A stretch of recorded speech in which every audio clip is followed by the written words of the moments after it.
خراغلاست ملګرو HTML ویډیوز ته د HTML په دې ویډیو کې مونږ په آی فریم ټاګ باندې خبره کوو یعنی څنګه کولای شو یو ویب سایټ په بل ویب سایټ کې راوړو دا زما ویب سایټ دی غواړم په دې ویب سایټ کې د یو بل چا ویب سایټ دلته راوړم ښي طرف ته چپ طرف ته یا مکمل پیج دی ونیسي هر چیرته چې تاسو غواړئ څنګه کولی شو د یو بل چا ویب سایټ دلته راوړو یا زموږ خپل ویب سایټ دی غواړو زموږ د ویب سایټ یو پیج د ماته څه کیږي دلته ښي طرف ته چپ طرف ته هر چیرته چې تاسو غواړئ دلته د ماته څه کیږي شو کیږي نو د دې لپاره مونږ یې استفاده کوو آی فریم په نوم باندې ټاګ نو آی فریم ټاګ به چې دی دا به تاسو اوپن کوئ او بیرته به یې کلوز کوئ همدارنګې آی فریم ټاګ چې دی SRC په نوم باندې یو اټریبیوټ لري زه به دا کنټرول ایس کم را به شم ویب پیج ته دا به ریفریش کړم دلته وګورئ زما سره فریم راغی اوس SRC اټریبیوټ څه ته وایي SRC اټریبیوټ د څه لپاره دی SRC چې دی دا مخفف د سورس دی او SRC اټریبیوټ کار دا دی کله چې تاسو غواړئ په دغه فریم کې یو ویب سایټ راوړئ زه په دې فریم کې غواړم یو ویب سایټ راوړم نو کوم ویب سایټ چې ته غواړې راوړي هغه ویب سایټ چیرته پروت دی کوم ځای کې دی نو د هغه ویب سایټ اډریس به تاسو په دغه SRC اټریبیوټ کې ورکوئ نو زه ورته وایم په همدغه فولډر کې په کوم فولډر کې چې دغه فایل دی iframe.html دغه کوډ چې پروت دی پکې د دغه فایل نوم چې دی iframe.html دغه فایل چې په کوم فولډر کې دی په همدغه فولډر کې ویډیو ان آډیو په نوم باندې یو ویب سایټ دی هغه ماته په دلته په دغه فریم کې راوړه زه چې څنګه دا ریفریش کوم نو دلته به هغه ویب سایټ زما سره راشي اما دا څه دی دلته نه ځایږي نو د دې دپاره به تاسو راشئ دلته به تاسو وید ورته واچوئ 300 او هایټ به ورته ورکئ 400 یا دواړه څه کوي 400 کوي راشه دا هم 400 کا دا هم ورته 400 وید او هایټ دواړه 400 کا راشه دا کنټرول ایس کا او دا ریفریش کا څنګه چې ریفریش کی دا وګورئ تاسو سره بدلته دا ویب سایټ راشي اوس به تاسو سره سوال پیدا کیږي چې څنګه کولای شو په خپل ویب سایټ باندې آډیو یا ویډیو راوړو نو د آډیو یا ویډیو د راوړلو لپاره په دې باندې مونږه ویډیو جوړه کړې ده نو تاسو د ویډیو ډسکرپشن نه هم ترلاسه کولی شئ دا ویډیو د سره حتما وګورئ که چیرې تاسو په ویډیو او آډیو باندې نه پوهیږئ څنګه کولی شو ویډیو یا آډیو په خپل ویب سایټ باندې راوړو دا ګورئ ډیفالټ دلته کې د دې اواز هم بند دی صحیح ده او په خپل ډیفالټ چې دی فلی ده صحیح ده نو څنګه کولی شو داسې وکړو نو د ویډیو ډسکرپشن ته لاړ شئ لینک درته درکوم دا ویډیو د سره حتما بیا وګورئ اوس زه غواړم چې دلته دی یو پریګراف هم راشي نو دلته پی او دلته کې لورم سل انټر وکړئ تاسو سره به سل ورډز چې دي هغه به تاسو ته جنریټ کړي کنټرول ایس کوئ راشئ ویب پیج ته دا ریفریش کوئ اوس دا وګورئ پریګراف زما سره لاندې راغی خو دا پریګراف ما ته باید په دغه خالي ځای کې راکړی وی زموږ ویب سایټ کې خالي ځای شته دی او دا څه کو لاندې راغی نو دا پریګراف ما ته باید دلته بره راکړي نو څنګه کولی شو دا پریګراف د خالي ځای ته راوړو نو د دې دپاره دلته موږ لیکو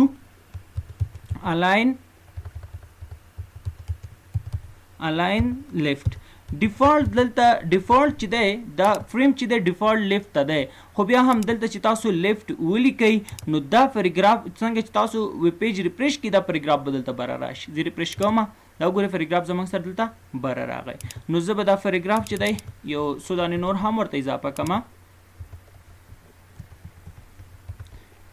کنټرول ایس راشي ویب پیج ریفریش کړئ صحیح ده زما سره دا لیکل راغله خوا دی خوا ورنه اوس زه غواړم دغه فریم چې دی دا غواړم دې طرف ته دا ویب سایټ د ماته دې کونج کې شو کیږي رایټ طرف ته دی شو کیږي نو دې دپاره تاسو راشئ او دلته لیفت په ځای دلته څه ورته ولیکئ رایټ دا د ماته چیرته شو کیږي رایټ طرف ته دی شو کیږي څنګه چې زه ریفریش کړم دا به رایټ خوا ته لاړ شي دا ګورئ دې خوا ته راغی اوس زه دلته ورته وایم ګورئ که دلته چیرته دې ځای کې زه لیکم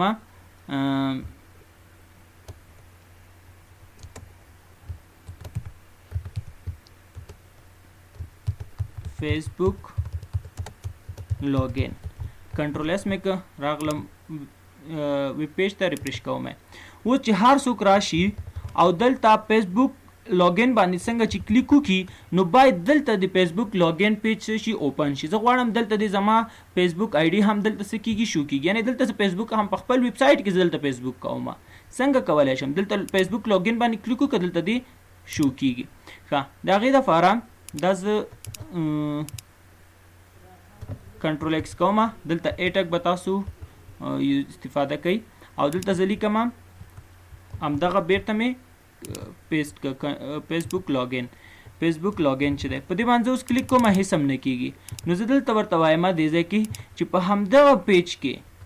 په همدغه فولډر کې زما سره فیسبوک په نوم باندې چې دی فیسبوک په نوم باندې یو ویب سایټ دی facebook.html په نوم باندې چې مخکې مونږ داسې کړی دی جوړ کړی او په تیره ویډیو کې ما تاسو ته د دې سورس کوډ هم څه کړی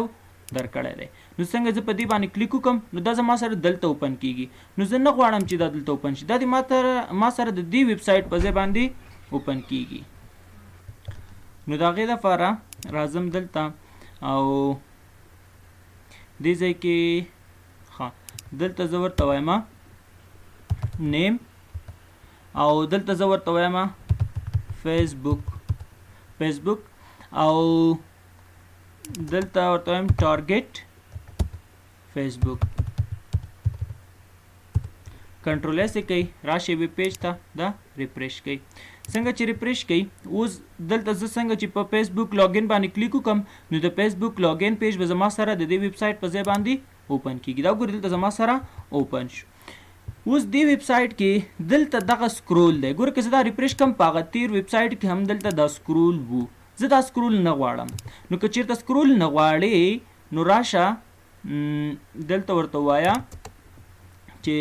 ما ته څه کوه دا سکرول زما نه دی فکر نو دلته ته ورته ولیکه سکرولینګ شی که ما ته نو ډیفالټ چې دی ډیفالټ یس دی که تاسو نو ورته ولیکئ نو دا سکرول به تاسو ته نه درکوي او ډیفالټ چې دی ډیفالټ یس دی وګوره سکرول لري شو اوس په دې ویب سایټ کې دلته زما سره دا بارډر پروت دی زما دغه بارډر نه دی فکر دا بارډر ورنه څنګه لري کو د بارډر لر کول لپاره زه ورته وایم په دغه فریم کې چې کوم بارډر دی دا راته زیرو کا کنټرول ایس کا راشه ویب پیج ته ریفریش کا څنګه چې ریفریش کې وګورئ دا به هم ترې نه ورک شي اوس چې زه په فیسبوک لاګین باندې کلیک وکړم وګورئ دلته زما سره هغه بارډر هم نه راخلي خو دلته وګورئ دا فیسبوک پوره نه راخلي نو د دې دپاره تاسو راشئ او دغه هایټ ورته 1500 کوئ کنټرول ایس کوئ راشئ ویب پیج ته اوس تاسو ریفریش کوئ څنګه چې ریفریش کوئ او دلته فیسبوک لاګین باندې کلیک وکئ وګورئ اوس دلته ښه صحیح معلومیږي خو اوس هم داسې مزه نشته نو د هغې دپاره تاسو راشئ او دا ورته دغه ویب چې دی دا ورته 450 کوي اوس تاسو پیج ریفریش کوئ او دلته فیسبوک لاګین باندې کلیک وکړئ وګورئ څومره زبردست راغی نو دې ته ویلی شي آی فریم اوس دلته تاسو کولی شئ خپل ایمیل پاسورډ او لاګین باندې کلیک وکړئ نو تاسو به فیسبوک ته شئ لاګین شئ نو دلته به هم تاسو سره فیسبوک چې دی هغه به تاسو اوپن شي یعنی ستاسو په ویب سایټ کې تاسو کولی شئ خپل ویب سایټ کې دلته فیسبوک هم وکړئ نو دا زموږ سره آی فریم نو آی فریم کار دا دی چې څنګه کولی شئ تاسو په یو ویب سایټ کې بل ویب سایټ راوړئ یا تاسو د خپل ویب سایټ یو پیج تاسو سره د دلته څه کیږي په دې کونج کې شو کیږي